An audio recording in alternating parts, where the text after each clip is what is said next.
past, Clinton County, Missouri was the western edge of the United States. Situated between two emerging cities, Kansas City and St. Joseph, Clinton County benefited from their growth. The Pony Express, the Gold Rush, and Western migration brought people through the county, but the population that settled here put it on the map. Plattsburg became the beef capital of the world. Lathrop was the major supplier of mules for the Boer Wars and World War I. 5 railroads crisscrossed the county, and the nation's first north-south highway ran through Cameron, Plattsburg, and Trimble on its way to Kansas City.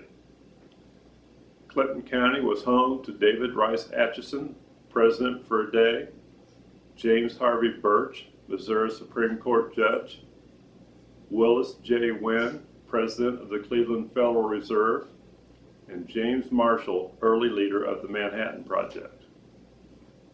Here are more family histories of Clinton County. First off, I'm Captain Schwarz. This is my wife, Ann. We've only been married 65 years. Schwarz is German for black, whatever that's worth, and Weiss is white in German, and thus the name Schwarzweiss, because this farm has been black cattle, or black and white cattle, and black and white cattle have been the farm. That's just the way it was. We came here with the intent of being a dairyman.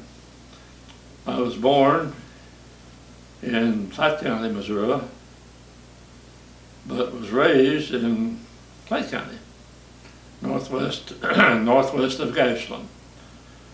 Ashland is pretty much gone now, except for older people like us. A lot of people never heard of Ashland, but it was another country town. Berry Road and North Oak. Yeah. And so we farmed there. My dad, my folks wanted me to go to university, and I did. Stayed 5 days. And I never told, I called the folks and said, I'm coming home. They said, well, you can't do that. I said, I've already got my clothes in the car. And I never notified the university or nothing. I just disappeared. Came home, and Ann and I had only been dating for 5 years at that point. Thereabouts. And so we just, Dad made me an offer of a partnership in the operation. And it was exactly what I wanted to do, because I felt that what I was going to be taught at the University of Missouri, yes, it's not as formal, but the information I really needed to be a good farm operator came from my parents, my neighbors, my kinfolk. And I believed that very thoroughly. And I still believe that to this day. But then we got married not too long after that. And Continued farming with your parents for 13 years, right before the move to Clinton County. well, the move to Clinton County was, let's say, not quite an accident, but it was close. By that time we had 2 little boys, Ray, who's the farm operator today, and Jim. And don't believe we had Kathy quite yet. We did the day Kathy was 5 months old when he went to a farm auction to buy some cattle troughs.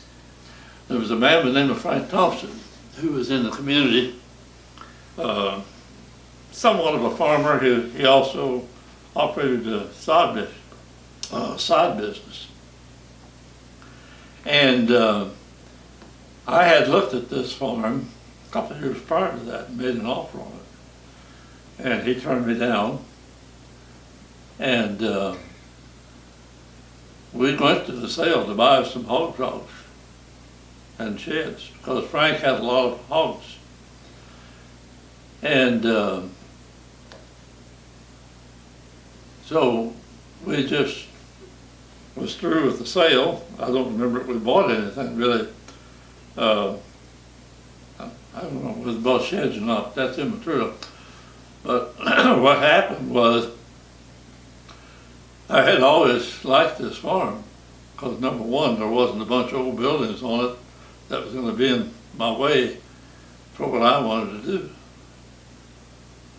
And the only thing that was here was electricity, and the barn was very solid and it is today, built in 1927. And I can prove that. I even have the receipts for the lumber and material that went into it. And that was given to me by the people, the name of Smith, whom I explained to one of you here a while ago. They had built that barn, and they were going to build their dream farm here too. Times got pretty rough. 1929. He snapped middle and took his own life. So Ms. Smith ended up selling the farm to Frank Thompson. They was trying to get a bid on this farm, and we were sitting right next to it in the pickup just to watch it sell, because we had been looking at farms in various places. And Dad turned to me, he said, "Did you look at that farm?" I said, "Yeah." He said, "Did you like it?" And I had accumulated a little bit of money out of wages in my operation with my dad. And I had that set aside. And he said, "Why don't you bid on it?"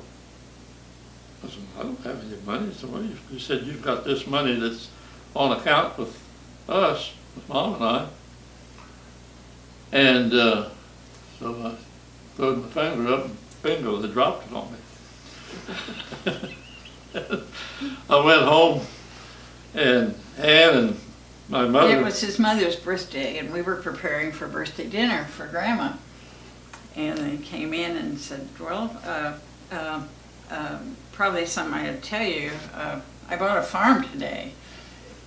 My first thought was he hadn't let me have time to put shoes on the little boys before he took them with him. And I'm thinking, what do those people in Clinton County think? You can't even buy shoes for your children, and you've just now bought a farm. Mom was the bookkeeper, manager of the business and the household and so forth, as many farm wives are or were. And but I don't remember what she was doing, but she looked around, and when I told her I bought a farm, she says, "With what?" So the story began. And that's where the story is, Ann said. For 5 years, we built buildings, built fence, had a dream, and we already had a home on his father's tract of land. He had deeded us an acre, and we had built a home of our own on the Grandpa's farm. And everything was here set at the end of the 5 years. The barns were ready for milk cows, which we were milking on the home farm with his parents. We had finished this house, clear down to towel bars. And now we were just at a point, we need a signal. On Mother's Day of that 1967, the real estate people hadn't been very optimistic about selling our home because it was on a septic tank and the water system was not real dependable. So we had said, well, we'd just put a sign up in the front yard. On Mother's Day morning, about 8 o'clock, a lady comes to the back door and with a friend and said, "My friend tells me your house is for sale. I'd like to see it." Well, my parents were here from Texas. My 3 children were running around. There was not a bed in the house made.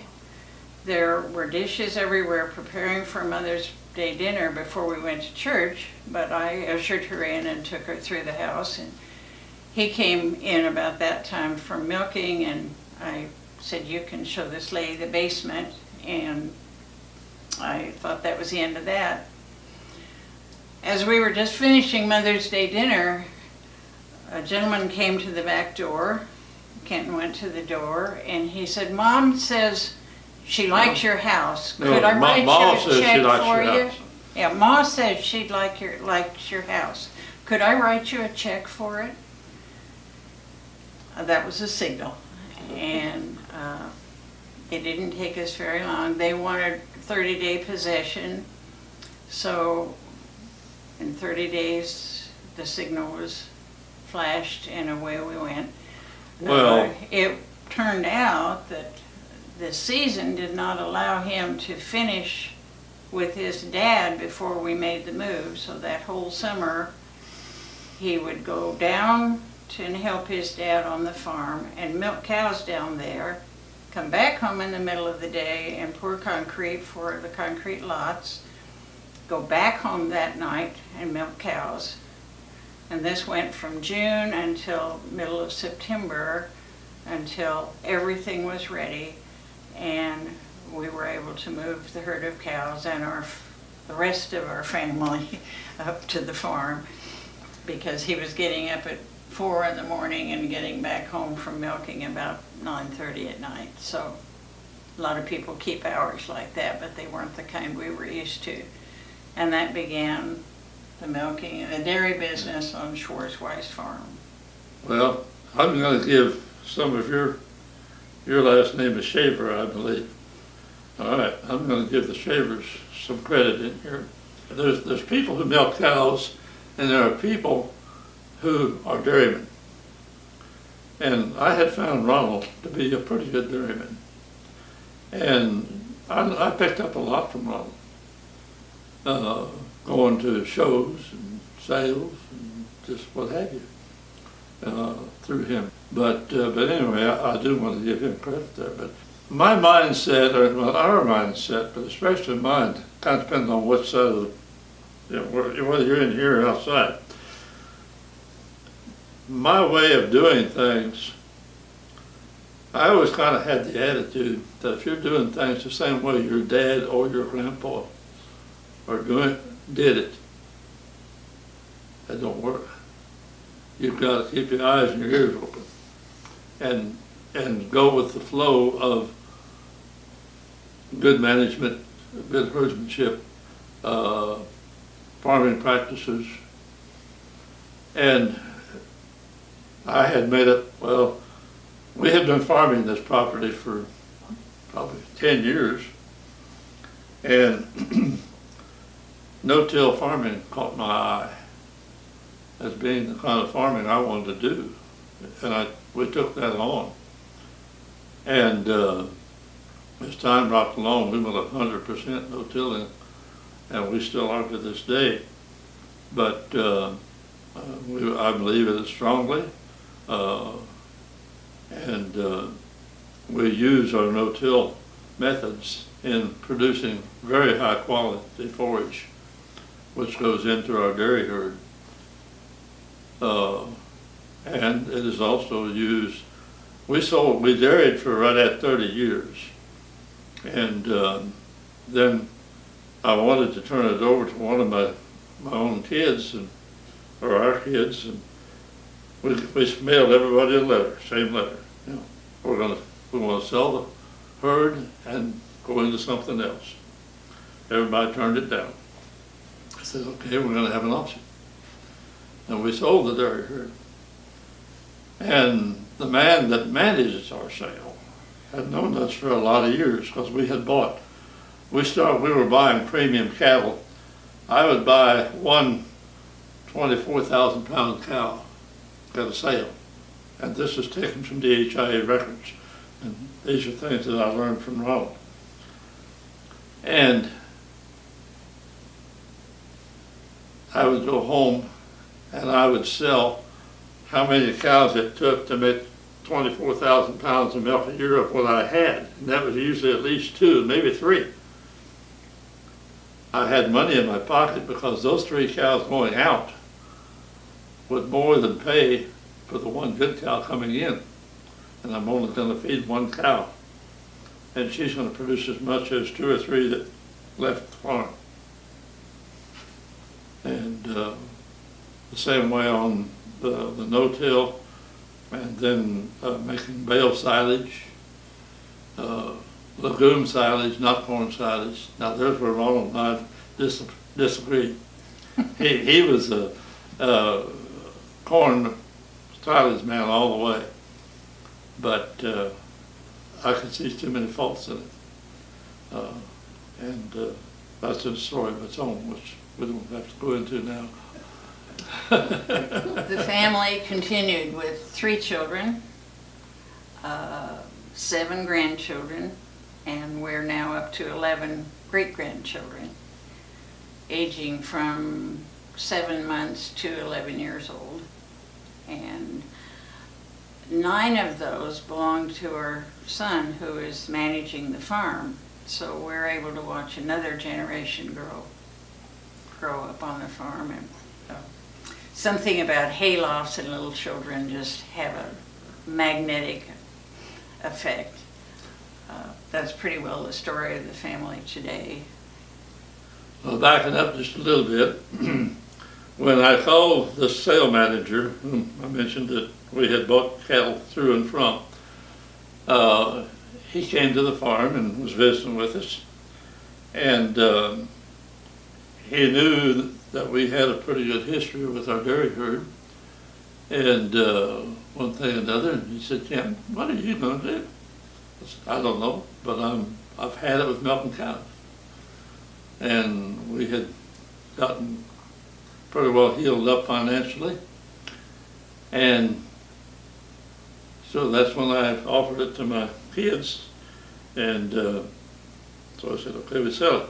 Well, as we were preparing for the sale, he said, "Canton, there's something that I'm going to share with you." He said, "There is a new operation or business going on in the dairy game, and that is they're getting bigger and bigger and bigger." And he said, "They're not raising their own replacements. They're buying replacements from people that are smaller dairies that are selling out." But he said, "That's going to fall apart.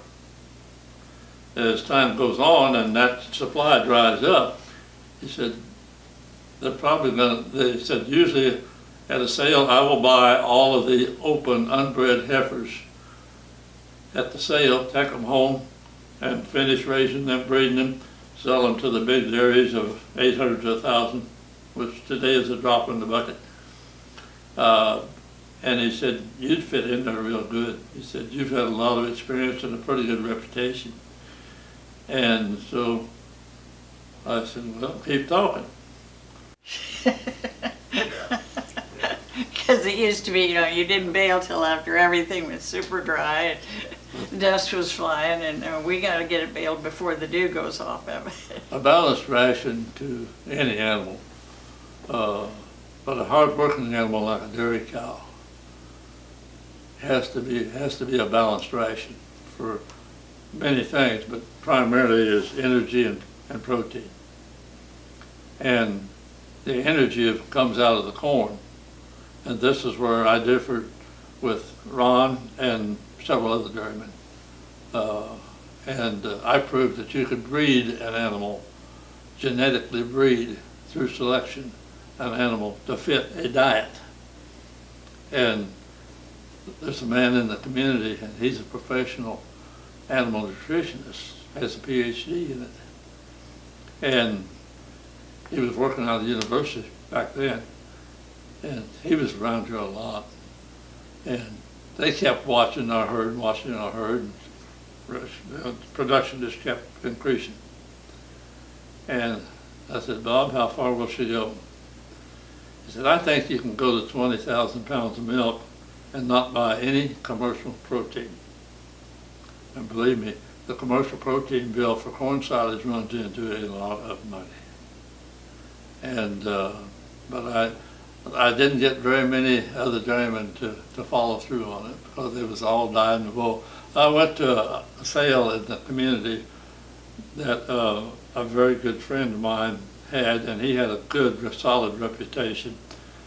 And Ray was coming into the operation, and I wanted to increase the herd a little bit, about 15 to 18 head, maybe 20. I bought about that many of his good cows. Most of them was top of the herd. 2 years later, I happened to go to a dairy meeting with him, and we were just chatting, and he said, I've been aiming to ask you, how did those cows work for you? I just kind of got quiet for a minute. I said, well, I've got one of them left. What'd you do with it? Sent them stockyards. He said, I wish I'd have known, because they was the cream of his crop. I said, I've got one left. What are you going to do with her? I said, she's going to stockyards when I get home. He said, if you're going to send her to stockyards, would you sell her to me? I said, yes, sir. I'll take stockyards price for her. And I gave way more than that. And so she went back to his operation. And the DHIA tester, who is the Dairy Herd Improvement Association, it's a nationwide thing, but it's a structured, I don't know what you call it, group of well, weighs the production of each animal, and it becomes a recognized, it's got that much security and authority that it becomes a recognized figure that can be used in marketing or advertising or whatever. When if DHIA records say a cow has produced 20,000 pounds of milk this year, it's that you can go to market with that. That's how reputable the organization is. They come once a month and weigh the milk from every cow. Through the ladies, there was men and ladies both that were hired to do this, and they went from farm to farm, and they weighed the production and recorded the consumption of feed and things like that. And then that is formalized and comes back to you as a recordable piece of information. And so Patty was her name. I always kept track of Patty. I said, Patty, what'd that cow do that went back to Lloyd's? She said, would you believe that cow went right back to milking in the mid 20,000 pound range, which is very, very back good. on corn silage. Went back on corn silage. And I had changed it from corn silage to my legume silage, which is high in. But we'd given them a long try. I mean, it wasn't like just the it was next, over 2 years. yeah. I mean, this wasn't a snap, because I spent a lot of money, and I lost a lot of money on them. But Lloyd was his name. And So they have decided that the genetics allow that animal's body to utilize one kind of feed versus another kind of feed.